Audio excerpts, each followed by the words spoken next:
El mercado de los coches eléctricos está más movido que nunca, con un montón de opciones que ya están a la mano de muchas personas, pero lo eléctrico sigue siendo más caro que lo de combustión.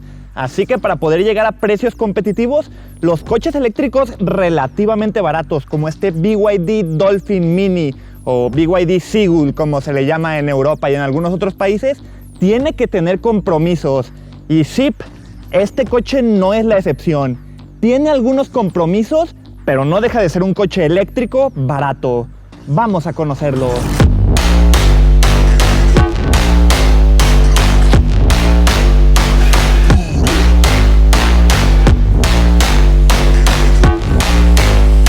Este coche lo compré con mi propia plata. En cada país va a ser diferente el precio al que te lo vayas a encontrar, pero aquí en México ronda unos 415,000 pesillos mexicanos la versión más equipada. Hay un modelo un poquito más recortado que te lo vas a encontrar un poco más barato, pero al final del día yo te recomiendo la versión equipada porque por 15,000 pesos de diferencia que hay, la verdad es que sí hay un montón de cositas que la versión más equipada agrega. Todo lo que te voy a decir durante la review va a ser exactamente igual entre la versión más equipada y la versión base, a menos de que te especifique lo contrario. Y para que tengas un poco de contexto, yo por este coche pagué el 50% de enganche, lo que me dio una tasa de 7.88% en el crédito. Ojo, si pagaba menos de la mitad del enganche, la tasa subía como al 11 o al 12%. Trucha con las ofertas o con las promociones que te puedas encontrar con tus dealers para ver qué buena tasa de enganche puedes conseguir o las opciones que te ofrecen de promociones. Y si vas a sacar el coche financiado, pues más que nunca te va a convenir irte por la versión más equipada. Pero ahora sí, hablemos del coche. El Dolphin Mini es un coche compacto diseñado por Wolfgang Egger. Sí, seguramente lo pronuncié mal. Este diseñador alemán trabajó con coches de Audi y de Lamborghini y sus ideas de diseño se ven reflejadas en este cochecito. Mucha gente dice que puedes ver un poquito esta ideología de diseño en la parte delantera con los faros agresivos que tiene y yo es algo que sí alcanzo a distinguir. Estos faros tienen luces LED con altura ajustable desde el software en el interior del coche del que ya hablaremos y puedes configurar cuánto tiempo se quedan prendidos cuando bajas del coche para que te iluminen al entrar a casa. Es una silueta agresiva que personalmente en este color negro me encanta cómo se ve. Y sí, seguramente lo voy a traer sucio la mayor parte del tiempo. Lo lavo y a los 30 segundos ya tiene motitas de polvo en todo el coche. Pero mientras está limpio, hay papel. Aunque está disponible también en otros colores, aunque ninguno tan exótico como el rosita que tenían en la generación anterior. Pero opciones de colores no creo que te hagan falta. Yo vengo de un Spark negro, así que esta opción de color es algo a lo que ya estoy acostumbrado y personalmente el negro me encanta. Me refiero al color del coche, no seas perverso. La rueda es de 16 pulgadas con rines de aluminio bicolor y llantas de Hankook. Un cambio respecto a la generación anterior. Y también a diferencia de la generación anterior, por atrás ya solo dice BYD, en lugar del letrerote de Build Your Dreams que tenía antes. Así puedes notar la diferencia entre los modelos de años anteriores y este que es el 2026. Bueno, con eso y con las cámaras. La versión base solo tiene cámara trasera, mientras que la versión Plus tiene cámara delante y una cámara en cada uno de los retrovisores que también tienen un foquito para las direccionales, pero no tenemos sensor de punto ciego. En mi opinión, no tener un sensor de punto ciego a este precio me parece casi una tontería y es algo que yo ya daba por sentado en coches de este precio. De nuevo, esto en coches de gasolina.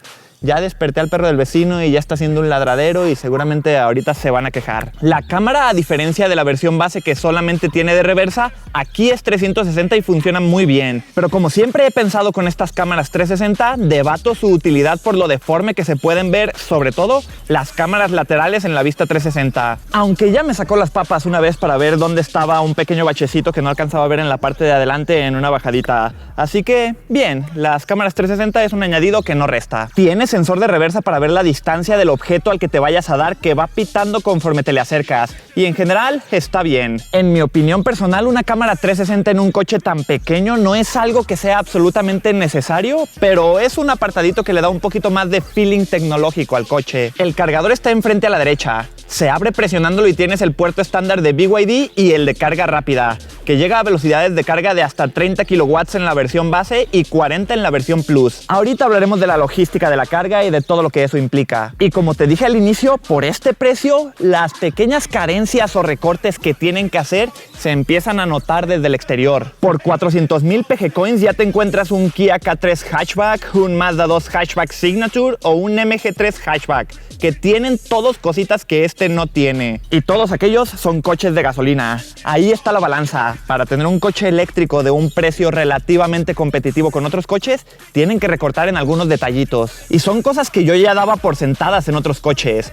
El parabrisas frontal aquí es solamente uno, grande y con buen recorrido, pero el copiloto se queda sin la mitad de la vista, y en lluvias fuertes puede que no sea suficiente. Y por atrás directamente no tenemos parabrisas. Dicen que con aerodinámica se resuelve, pero puras patrañas.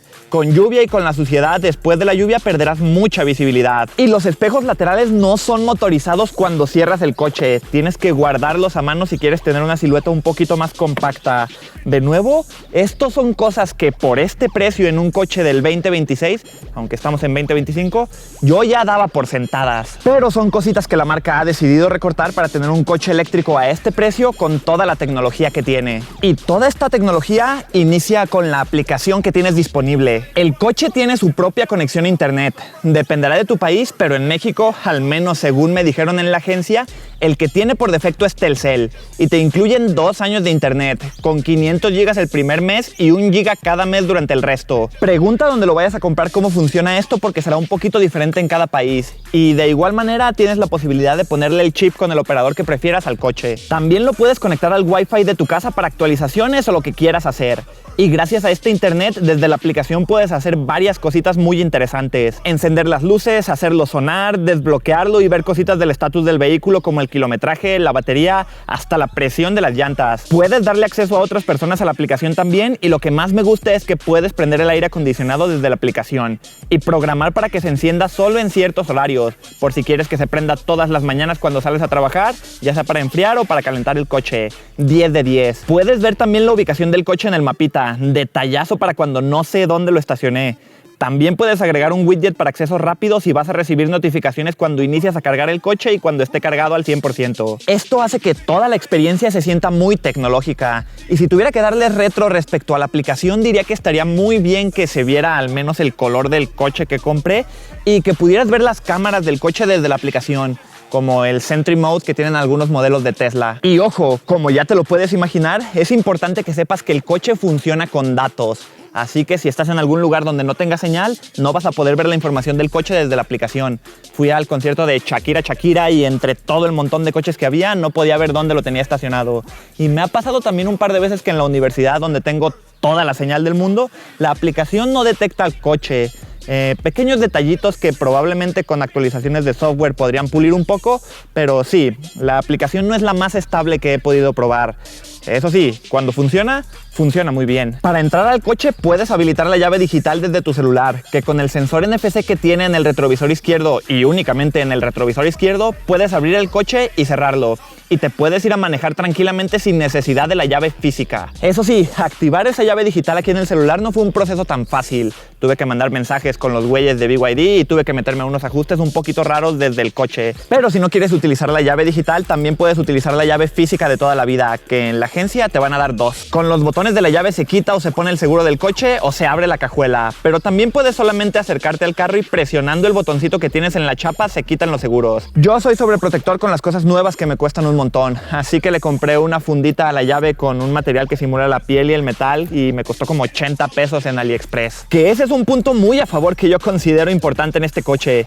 Es chino, sí, pero chino de calidad. Y al ser chino, le encuentras un montón de accesorios en AliExpress y hasta refacciones, retrovisores, partes de la fascia, luces y algunas cosillas chidas que te mostraré dentro del coche cuando vayamos adentro en un momento. Que de hecho creo que es buen momento. Vamos a revisar qué es lo que tenemos por dentro del coche.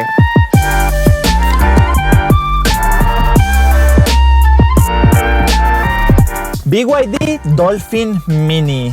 La neta no soy fan del nombre. En las reuniones es típico de que, ¿qué coche traes?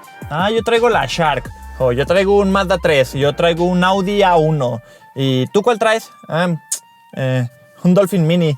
No suena muy intimidante, pero bueno, dejando de lado el nombre, la verdad es que este coche ofrece un montón de cositas, ¿eh? A mí me gusta mucho la tecnología y en mi canal analizo cosas de tecnología, así que vas a ver un enfoque muy tecnológico por aquí. Pero para los que les gusta hablar de números, también quédense tranquilos. Aquí puedes ver las especificaciones del coche. Nada que no puedas encontrarte en internet. Tenemos dos versiones, una con autonomía de 300 kilómetros y una, la que tengo yo, con autonomía de 380. La versión base y la versión Plus. Como puedes ver, no es el coche más potente, pero el torque de coche eléctrico sigue estando presente. Ya hablaré del manejo en un momento. Aquí puedes ver las medidas, capacidad del motor y demás. Números que si ya has visto mis videos, sabes que me gusta poner a prueba. Y sí, en un momento vamos a poner estos datos a prueba. En cuanto al interior, te voy a ser sincero, es una de las cosas que más me gustó de este coche, si no es que lo que más me gustó. Sí, es cierto que tenemos muchos plásticos rígidos por adelante y en las puertas, pero con los plásticos suaves que asemejan un poco a la piel súper comprimida y los detalles de costuras naranjas alrededor de la cabina, dan una sensación súper original y más premium de lo que yo esperaba. Muchas curvas en todo el interior del vehículo, que la verdad a mí me gusta cómo se ven. El volante tiene algunos detalles en plástico piano con plástico agrietado gris que no me encanta. Pero fuera de eso, todo lo que está dentro del coche me gustó un montón. Es algo muy subjetivo, pero la combinación de color y cómo está acomodado todo, a mí me encantó. No es tan minimalista como un Tesla, aún tenemos varios botones, pero bien distribuidos y sin hacer sentir que es muy saturado como los coches más lujosos. Que sí, a mí los botones a lo loco no me gustan. Vamos a repasar los botones que tenemos por aquí. En la puerta del conductor tenemos controles de la posición de los espejos, que esto al menos sí es eléctrico, y ventana con subida y bajada de un solo toque. Ojo, que esto es solo en el asiento del conductor. Puedes bajarla con un solo toque y puedes subirla con un solo toque. El resto de los asientos del coche es únicamente la bajada con un solo toque, ya sea el vidrio de aquí atrás o el vidrio de allá atrás o el vidrio del copiloto. Tenemos un espacio de almacenamiento muy pequeño en la puerta, no esperes poder guardar tu botella ahí. El asiento del conductor tiene ajuste eléctrico en 6 direcciones en la versión Plus y manual en 4 direcciones en la versión base. Ajuste manual 100% en el asiento del copiloto sin importar la versión. Y los asientos son de piel sintética perforada que hasta ahora no me han dado muchos problemas con el calor. No tienen calefacción ni ventilación y debes de considerar que sí, tienen un diseño deportivo que me gusta mucho, pero no tienen ajuste de altura de la cabeza en los dos asientos principales. El volante es ajustable en 2 direcciones en la versión base y en 4 en la versión Plus. Altura y profundidad. Sí, dicen que es 4 direcciones, es arriba, abajo, adelante y atrás. Yo lo consideraría como 2, pero bueno. Tenemos controles multimedia del lado derecho con el activador del micrófono y un selector de modos de audio completamente omisible si me lo preguntan a mí. Y del lado izquierdo tenemos controles para el modo crucero del que ya hablaré más cuando empecemos a manejar el coche. Tienes el botoncito este para girar la pantalla que, a ver... Entiendo que esto le puede llamar la atención a mucha gente cuando va a verlo en el concesionario. ¡Oh, la pantalla se gira! Si te soy bien honesto, yo todo el tiempo la he traído en horizontal, todo el tiempo la voy a traer en horizontal. Y si nos ponemos un poco realistas, un motor que funcione tan bien como funciona el motor para girar esta pantallita no es barato. Es rápido, es estable, las vibraciones las tiene que aguantar. Es un detalle importante a considerar en el coche.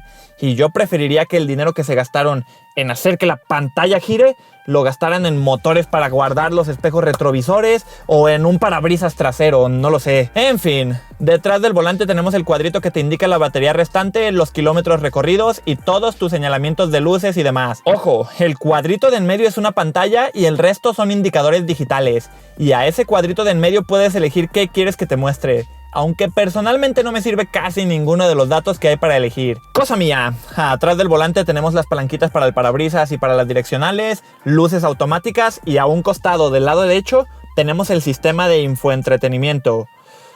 Uf. La pantalla que ya te dije que puedes girar es de 10.1 pulgadas.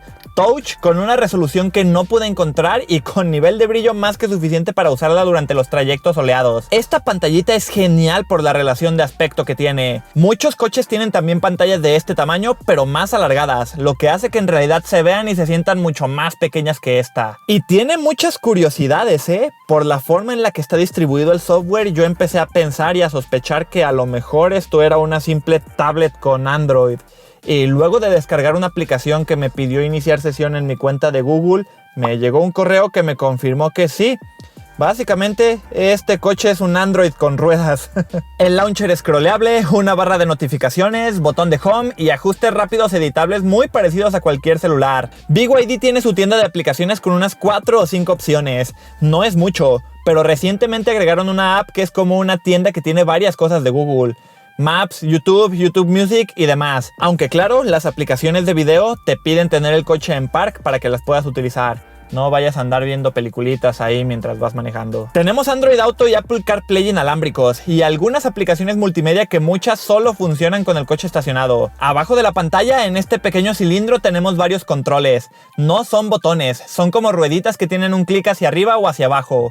Buen diseño, pero no son tan fáciles de manipular. En AliExpress venden unas como palanquitas que les puedes poner que personalmente creo que harían que fueran más usables, pero arruinarían un poco la estética del coche, así que yo al menos a día de hoy no se las he puesto. Drive, reversa y park en esta ruedita de hasta la izquierda, y podemos cambiar entre 3 modos de manejo de los que ya hablaremos. Tienes el switch de modo de manejo para nieve que nunca usaré, puedes encender o apagar el aire acondicionado y la calefacción, así como el desempañante, intermitontas y tienes una ruedita de volumen que al pulsarla apaga la pantalla. A ver, sobre el aire tengo que decir un par de cosas. Para empezar, no es un aire acondicionado automático, no le pones una temperatura y se regula él solo.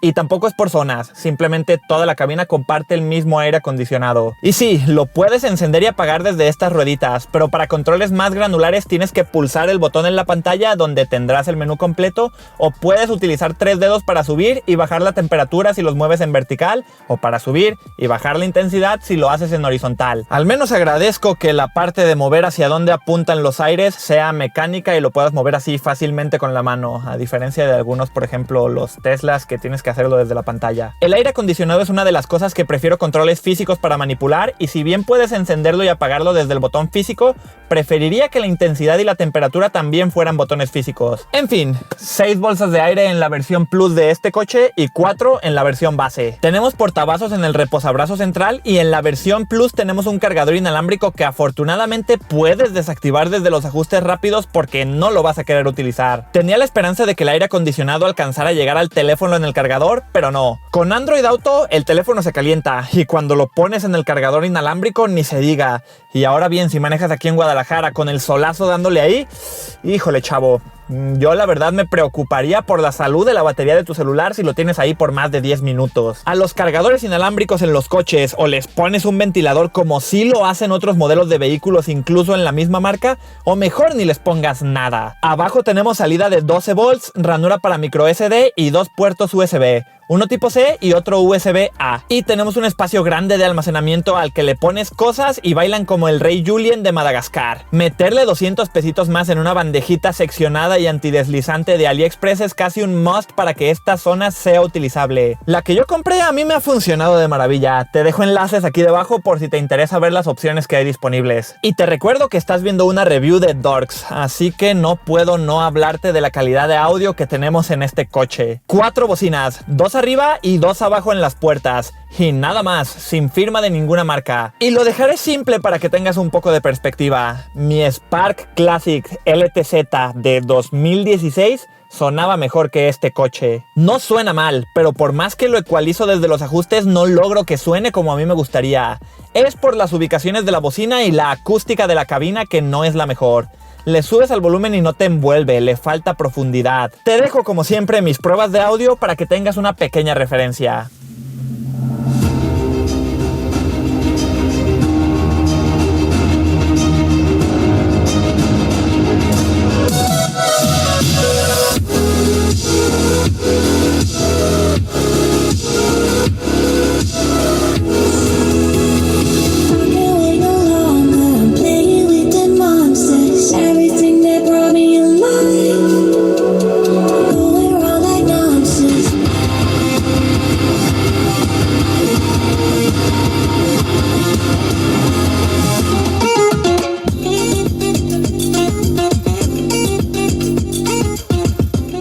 Su mecha, me está dando un poco de calor.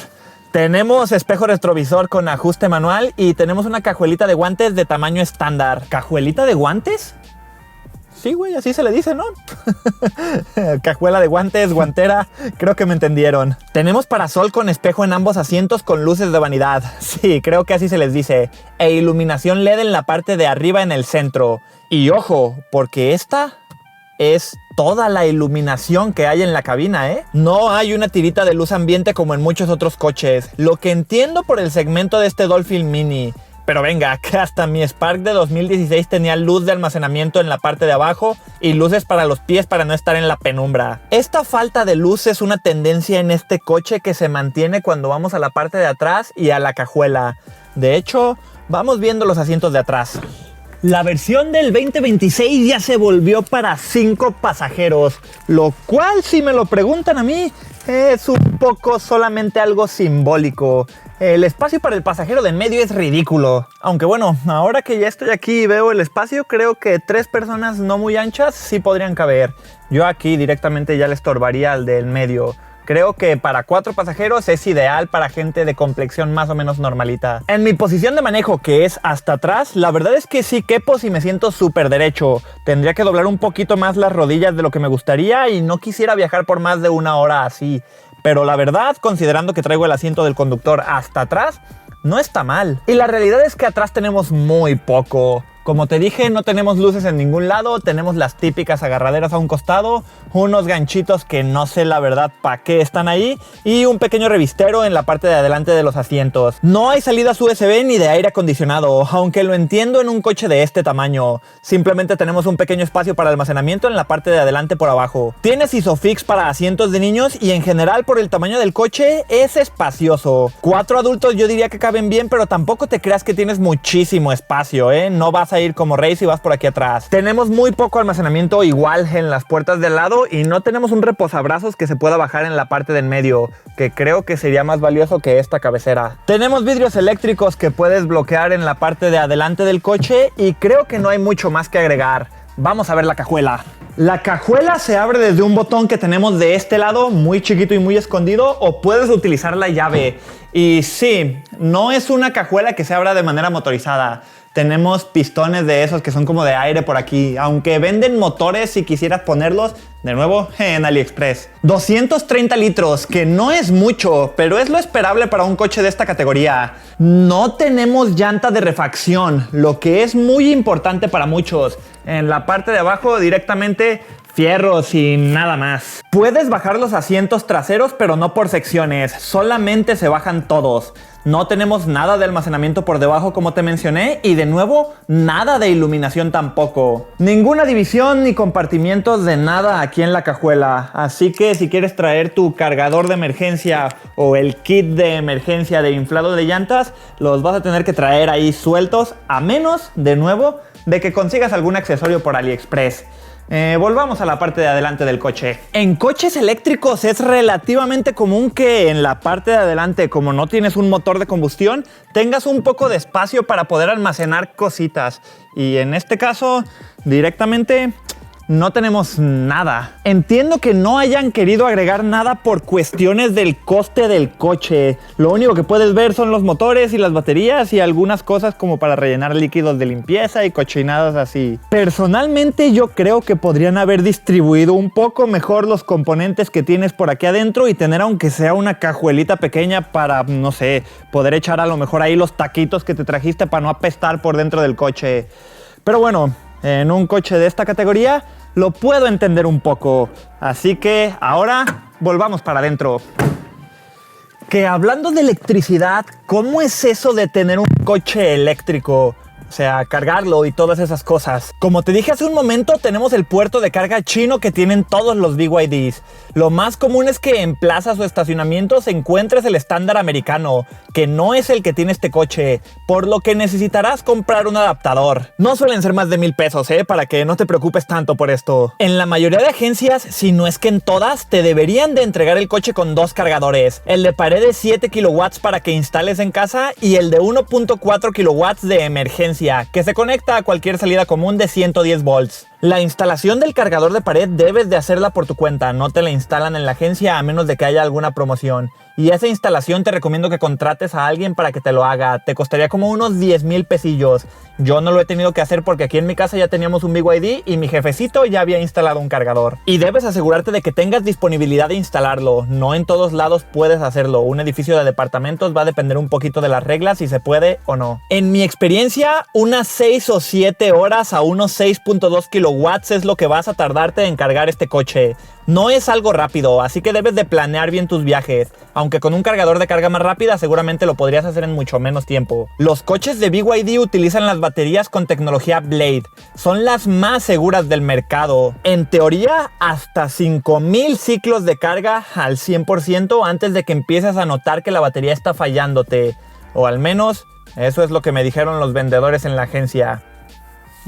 Siguen siendo baterías de litio, aunque con otra tecnología. Mi consejo es que a pesar de lo que te digan para vendértelo, trates de mantenerlo entre el 20% y el 80%, con una carga ocasional al 100%. Igual, cargarlo al 100% todo el tiempo es algo que a mí no me preocuparía, solo es por la idea que tenemos de cómo funcionan las baterías de celulares y sobre todo de celulares viejitos. Pero bueno, ahora sí, veamos cómo se maneja este pequeñín.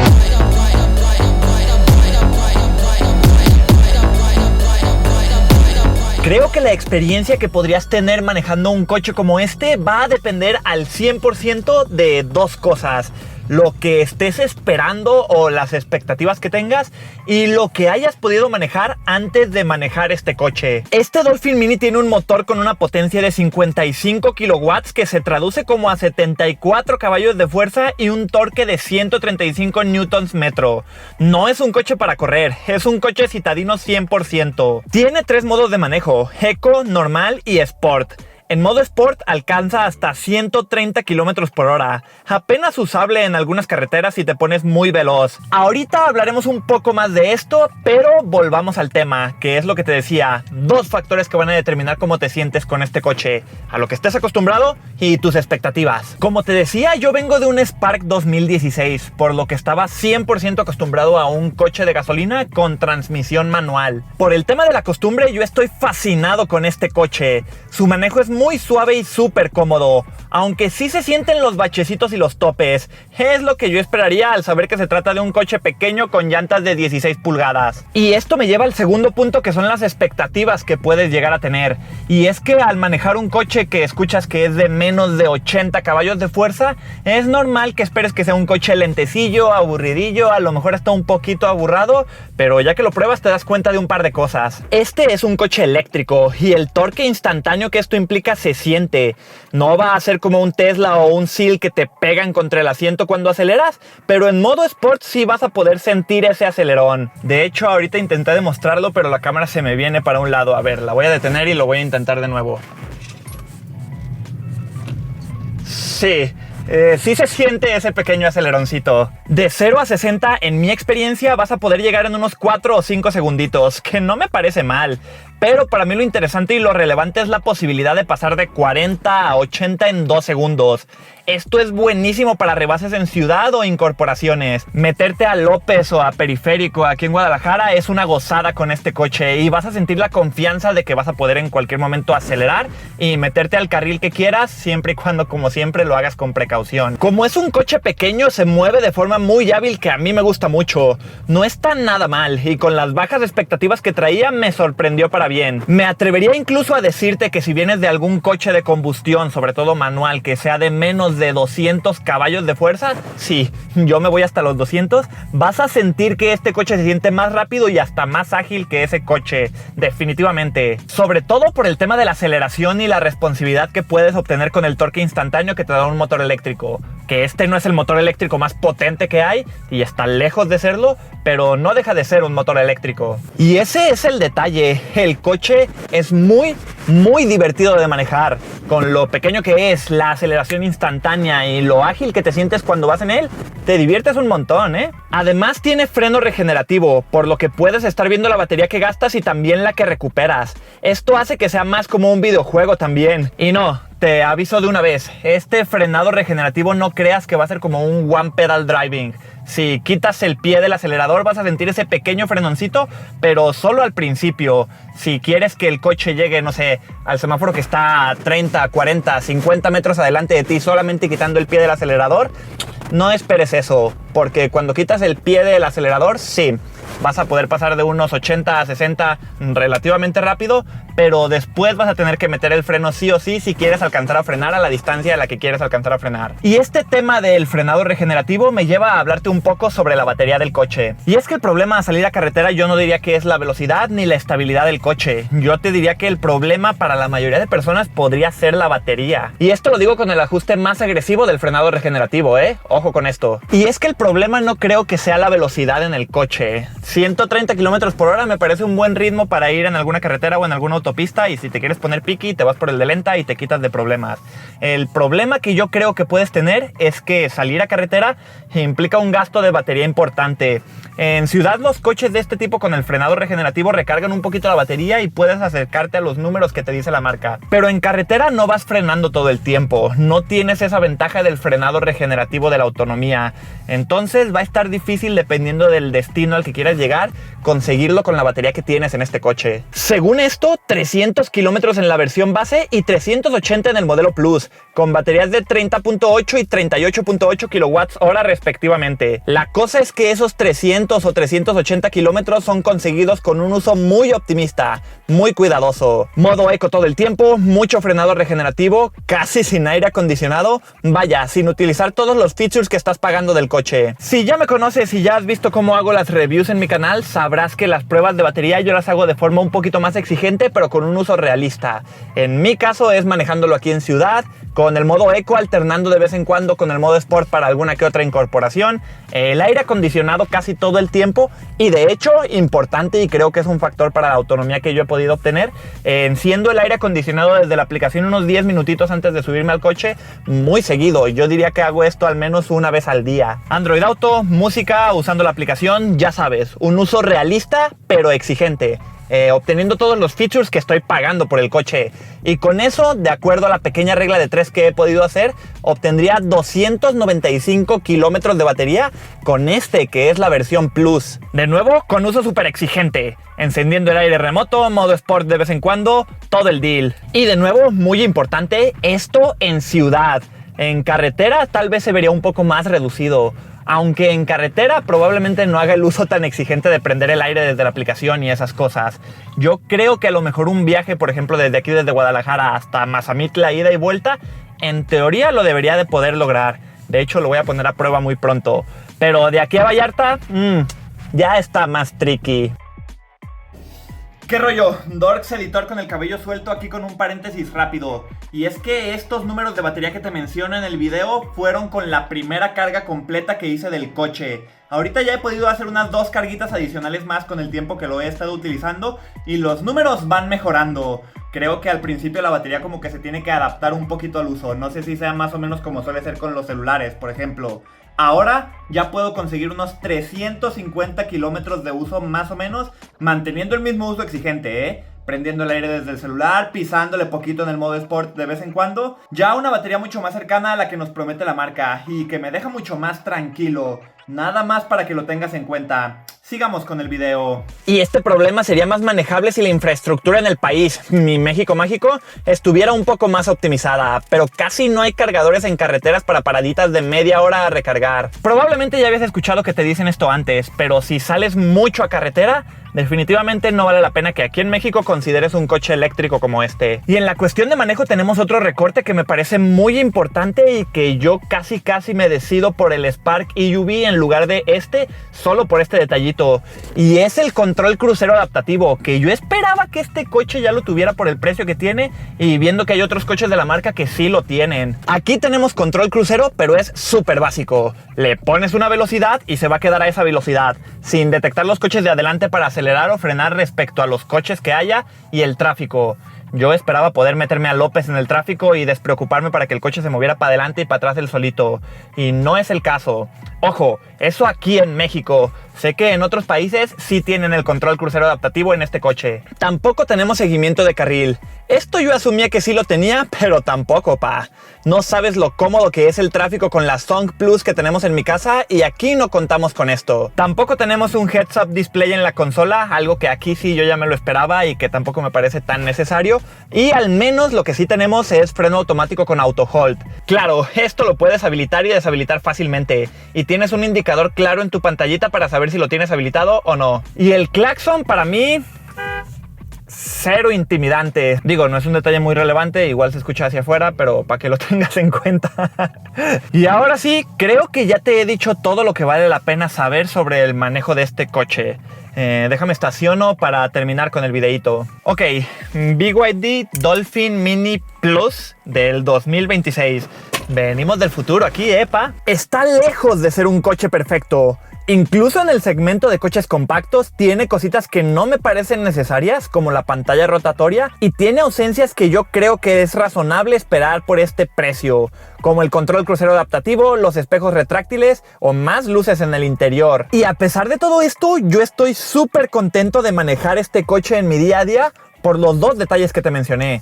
Lo que venía manejando antes y las expectativas que tenía. Tiene un montón de tecnología chidísima desde la aplicación hasta el sistema de infoentretenimiento y se maneja genial. Solo no lo compraría si de casualidad eres como esta persona. Soy dorks y salgo mucho a carretera o no tengo dónde instalar un cargador eléctrico. Para todos los demás, recomendadísimo. La historia dice que después de un par de años los coches de BYD siguen funcionando súper bien, así que yo no me preocuparía porque son chinos. Casi todo lo que usamos en el día a día es chino y muchísima gente no se da cuenta de eso. Las cosas chinas ya no están peleadas con la calidad, ¿eh? Pero ¿tú qué dices? ¿Te comprarías este Dolphin Mini? Dime tu opinión aquí debajo en los comentarios. Si lo tienes, también tengo mucha curiosidad de conocer tu experiencia. Coméntamelo por aquí debajo. Gracias por ver mi video, que creo que ahora sí, este es el más largo que he hecho en mi canal. Y nos veremos en el próximo.